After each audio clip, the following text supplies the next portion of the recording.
Welcome to Choices. My name is Cameron Moffatt and I'll be the host tonight. On the show we've endeavored to bring various practitioners from the Victoria area and let you hear what they do for our healthcare. In other words, giving you choices for your healthcare.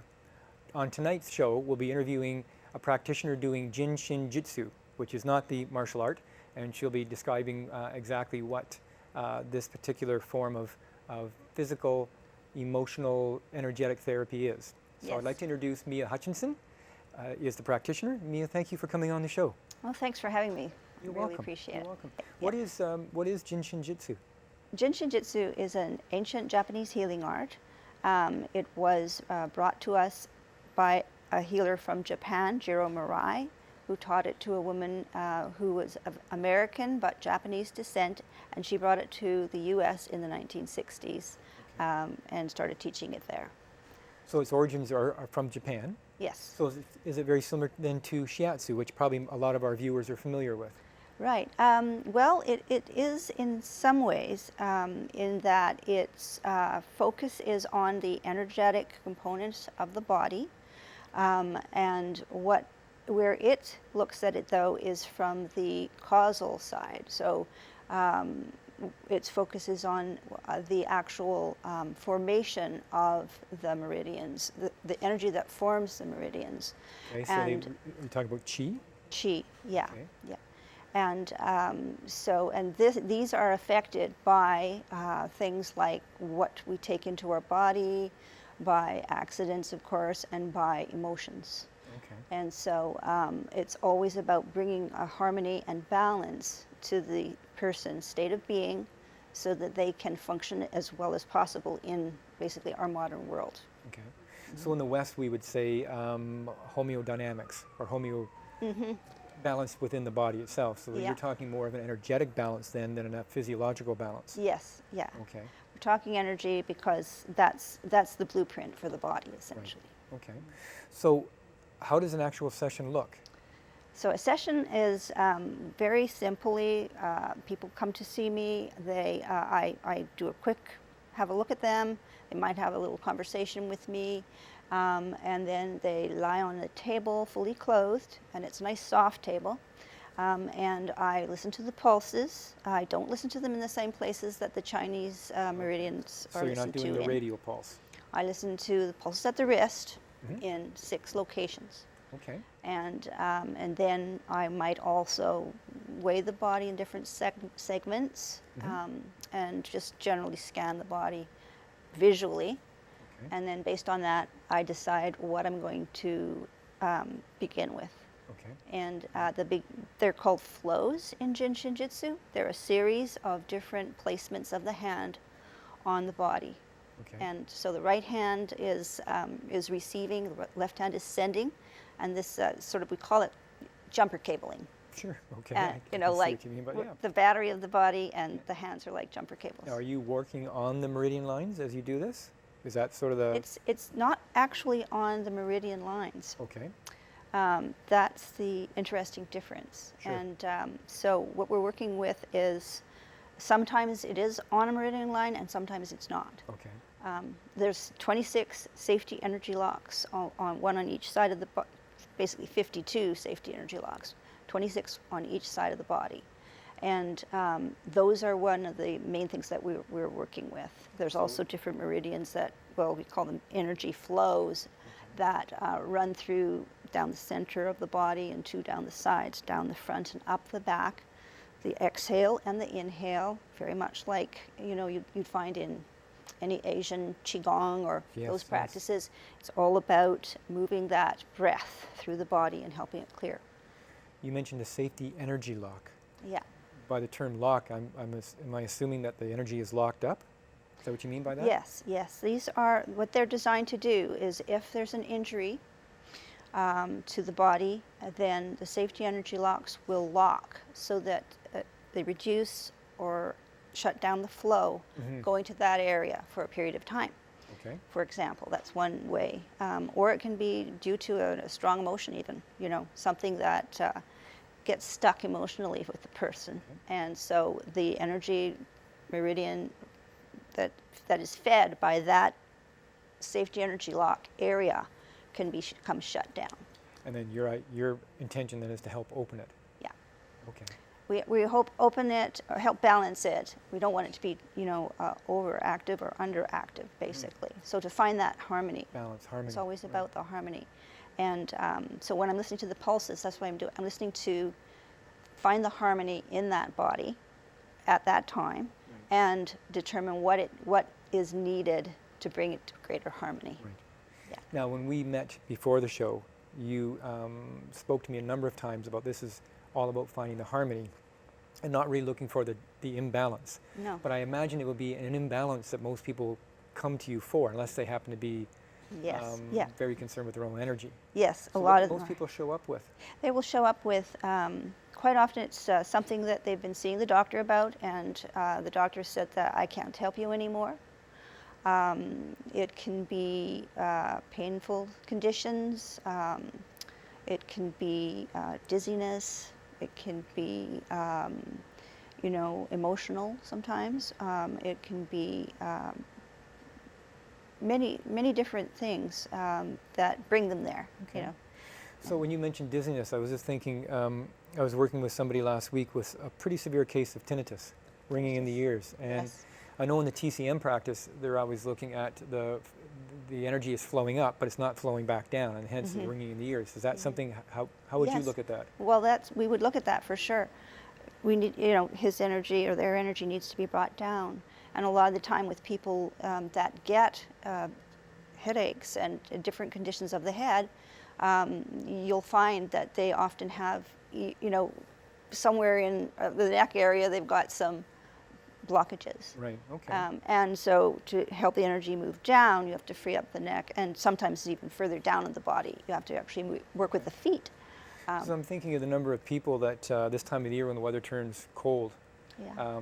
so many people end up with sinus conditions, by about mid-September to mid-October.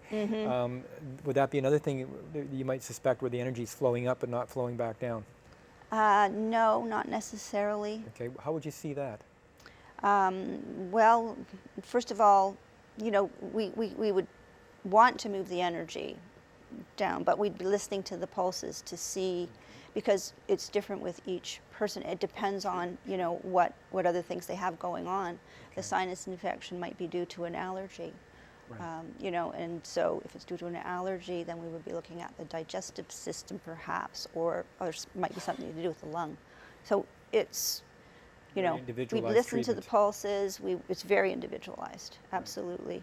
I wouldn't give the same treatment to the same condition, the same treatment. Right. Very rarely do I ever do that. Okay. Yeah. There's something like 150 different, combinations of flows that we can do, and so. What got you into this? I got into it because I was actually, I come from a midwifery background when I was younger, and I've always been interested in health. So I had a friend whose sister was in the hospital with an incurable disease, and that given very short time to live. And she asked me if I would come and support her at the hospital. And I actually ran into somebody on the way who was a Jin Shin Jyutsu practitioner, and I'd never even heard of it before. Right. So I thought, bring this woman along. You So I brought brought her her. I'm dragging you to And the she was hospital. amazing.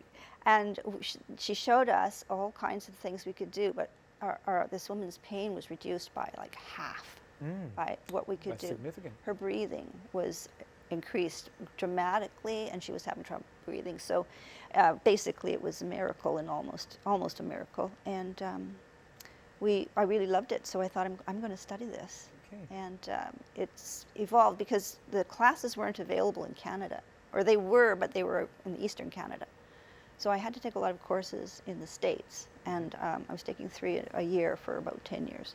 And so I've now started bringing them here to Victoria and Vancouver. So I'm organizing classes for people to learn it here, and there's about 13 people studying it now in the area. Excellent.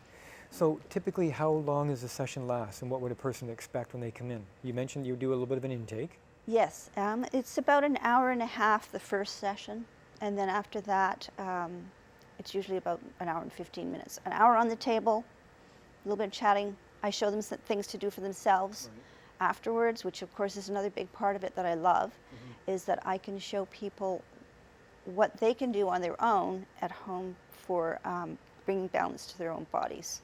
And if they do that on a regular basis, like their yoga, you know, it can make a huge difference. And they clear out their daily accumulations and blockages that impede the flow of the energy in the body. And then it's much easier when they come for a session for me to get down to Sure, it helps you as a deeper practitioner. stuff. Yeah. Now, you'd mentioned about having a passion on helping people do things at home. I understand after the break you're going to show us some things that we can actually do at home. Yes, I am. That's Yeah, right. I look forward to that. And I get to practice that as well. Yeah, and I brought this book along. Yes. What is this book? You've mentioned it a couple times. This is a great book. I wanted to show it to people. It has a lot of the basics of Jin Shin Jyutsu in it. It's really it gives the foundation of the knowledge. It has a lot of self-help flows you can do for yourself, as well as emergency first aid things that you can do. And it really goes into it in great detail, and I highly recommend it. And where can people buy that? Is it available on? It's available online, and some of the bookstores will, usually they'll bring it in if they don't have it.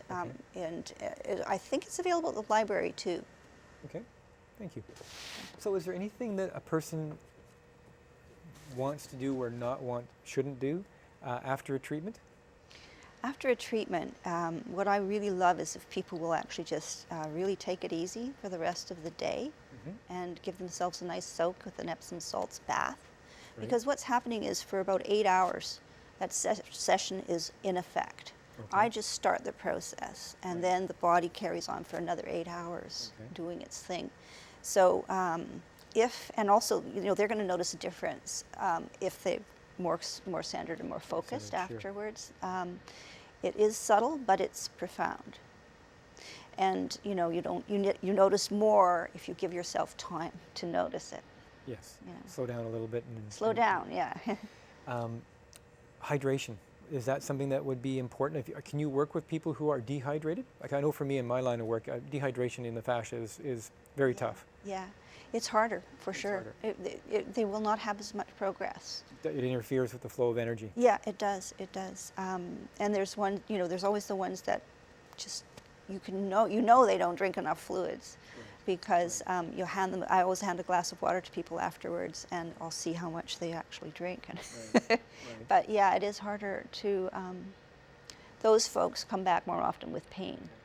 Those are the folks I find are often drinking coffee first thing in the morning as their main liquid when they get up. That just further dehydrates them. Coffee is quite a diuretic. Yeah. For every 1 cup of coffee you're drinking, you're actually losing about 2 of the same volume in your urine first thing in the morning after your coffee. So that kind of person I find difficult to help move forward. Yes. Okay. So dehydration is an issue, and then also staying hydrated, but also staying calm afterwards. Yes. Well, staying calm. I mean, some people just can't do that. Right. So In which relaxing case, is they may just go back out there and bounce into their lives and not have a chance to really take a breath and realize that they've relaxed quite a bit in that session. Okay. And that's okay. You get people all kinds come through. Some love to just talk on the table. Right. I don't stop that. Speaking That's of tables, their personality. let's get me on the table. Okay. How does that sound? You can Yeah, show that us some of sounds the. great. So, folks, we're going to take a break, and when you come back, we'll be on the table. I'll be on the table, and Mea's going to be actually demonstrating some home care that you may find useful for yourself. Back in a moment.